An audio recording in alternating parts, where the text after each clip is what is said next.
بسم الله الرحمن الرحيم. السلام عليكم ورحمة الله وبركاته. إن الحمد لله نحمده ونستعينه ونستغفره ونستهديه، والصلاة والسلام على سيد المرسلين محمد وآله وصحبه اجمعین، اما بعد۔ حاضرین و ناظرین، یہ درس نمبر 1920 ہے اور آج سورۃ الجاثیہ مکیہ کی تفسیر کا آغاز ہم کر رہے ہیں، اور سورۃ الجاثیہ کی ابتدائی 5 آیتوں کی تلاوت اور تشریح ہوگی۔ اعوذ باللہ من الشیطان الرجیم، بسم اللہ الرحمن الرحیم، حامیم تنزیل الکتاب من اللہ العزیز الحکیم، ان فی السماوات والارض لآیات للمؤمنین وفی خلقکم وما يبث من دابة آیات لقوم یوقنون واختلاف اللیل والنہار وما انزل اللہ من السماء من رزق فأحیا به الأرض بعد موتها وتصریف الرياح آیات لقوم يعقلون۔ صدق اللہ العظیم۔ لفظی ترجمہ یوں ہے، حامیم حامیم تنزیل الکتاب، اتارنا کتاب کا، من اللہ اللہ کی طرف سے ہیں، العزیز جو نہایت غالب، الحکیم خوب حکمت والا ہے۔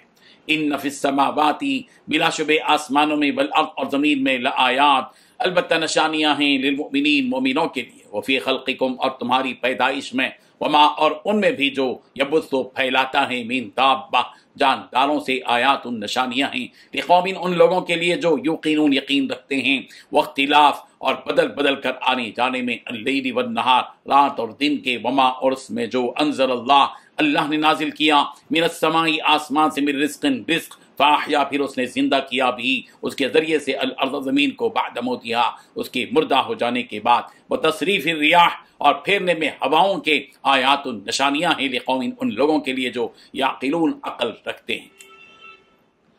ترجمہ یوں ہے، حامیم یہ کتاب اللہ کی طرف سے اتاری جا رہی ہے، جو بڑا صاحب اقتدار، بڑا صاحب حکمت ہے۔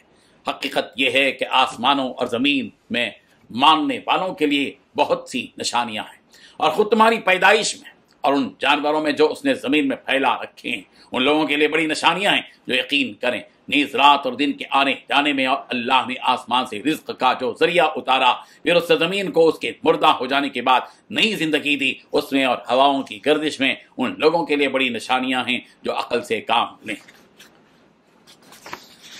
ان 5 آیتوں میں 9 باتیں بیان کی گئی ہیں۔ پہلی بات، یہ کتاب یعنی قرآن مجید اللہ کی طرف سے اتاری جا رہی ہے۔ دوسری بات، جو اللہ بڑا اقتدار کا بھی مالک اور حکمت کا بھی۔ تیسری بات، حقیقت یہ ہے کہ آسمانوں اور زمین میں ماننے والوں کے لیے بہت سی نشانیاں ہیں۔ چوتھی بات، خود تمہاری یعنی انسانوں کی پیدائش میں بھی۔ پانچویں بات، ان جانوروں میں بھی جو اللہ نے اس زمین میں پھیلا رکھی ہیں۔ چھٹی بات، ان لوگوں کے لیے بڑی نشانیاں ہیں جو یقین کریں۔ ساتویں بات، اس کے علاوہ رات اور دن کے آنے جانے میں بھی نشانیاں موجود ہیں۔ آٹھویں بات، اللہ نے آسمان سے جو رزق کا ذریعہ اتارا یعنی بارش کے، جس سے زمین کے مردہ ہونے کے بعد اسے زندہ کیا، اس میں بھی نشانیاں ہیں۔ نویں بات، ہواؤں کی گردش میں بھی نشانیاں ہیں ان لوگوں کے لیے جو عقل سے کام لیں۔ بزرگان محترم، ان ابتدائی آیات میں انسانوں کو اس قرآن میں غور کرنے کے علاوہ اللہ تعالیٰ کی دیگر مخلوقات میں بھی غور کرنے کی ترغیب دی جا رہی ہے، تاکہ لوگ اس کے ذریعے حقیقت کو پہچان لیں اور سیدھے راستے پر آ جائیں۔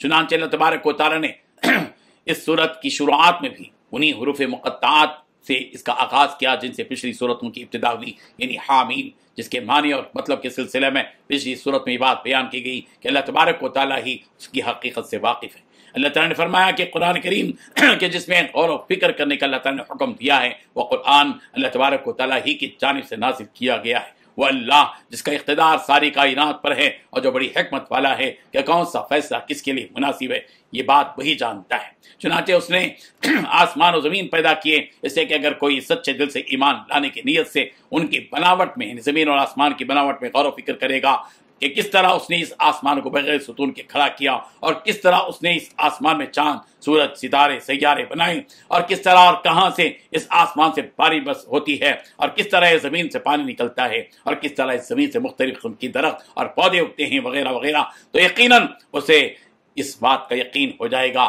کہ یہ کسی عظیم مالک کی کاریگری ہے کہ اس کے علاوہ کسی میں یہ قدرت نہیں کہ وہ ایسی تخلیق کر سکے۔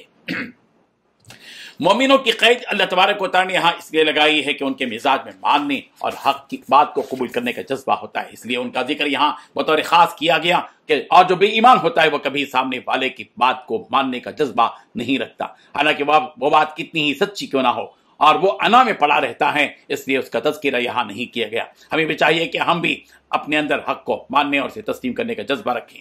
اللہ تبارک و تعالیٰ نے فرمایا کہ ان آسمانوں اور زمین میں غور و فکر کے علاوہ اگر تم اپنی ذات میں غور کرو گے کہ مجھے اللہ نے کس طرح پیدا کیا کہ میں صرف ایک گندے پانی کا قطرہ تھا کہ اس قطرے سے مجھے ایک بہترین شکل دی، ایسی آنکھ بنائی جو دوسروں کی آنکھ سے بالکل مختلف ہے۔ دنیا میں کھربوں انسان موجود ہیں مگر کسی کی آنکھ کا ریٹینا دوسرے کی آنکھ سے میل نہیں کھاتا۔ کس طرح اس نے میرا چہرہ بنایا کہ کسی اور کے مشابہ بھی نہیں ہے، حالانکہ سب کی آنکھ بھی اسی جگہ ہے، سارے انسانوں کے ناک، کان، منہ وغیرہ سب اسی جگہ موجود ہیں مگر کوئی ہو کسی اور کے مشابہ نہیں۔ اگر اس بات پر بھی انسان غور کر لے تو اسے رب ذوالجلال کے وجود پر یقین آ جائے گا۔ اور پھر فرمایا کہ اپنے ارد گرد چلتے پھرتے جانوروں پر بھی غور کر لو کہ ہر جانور دوسرے جانور سے مختلف ہے اور ہر جانور کی خاصیت دوسرے جانور سے مختلف ہے، یہ بھی اسی رب کی قدرت کا نتیجہ ہے۔ ان حقائق کو دیکھ کر اگر کوئی یقین کرنے والا ہوگا تو یقیناً وہ اس اللہ پر ایمان لے آئے گا۔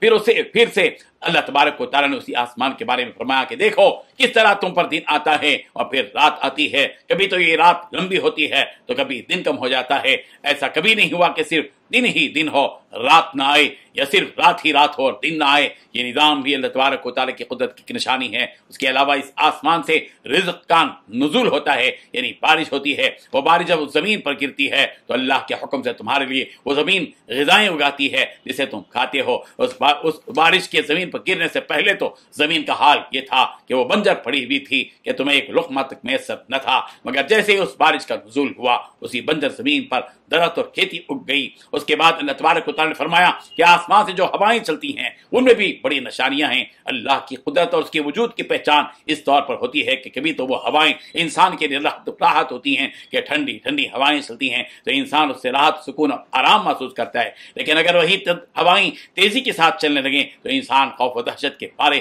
گھروں میں چھپ بیٹھتا ہے۔ چیز تو ایک ہی ہے مگر وہی چیز راحت کا سبب بنتی ہے اور خوف اور دہشت کا بھی۔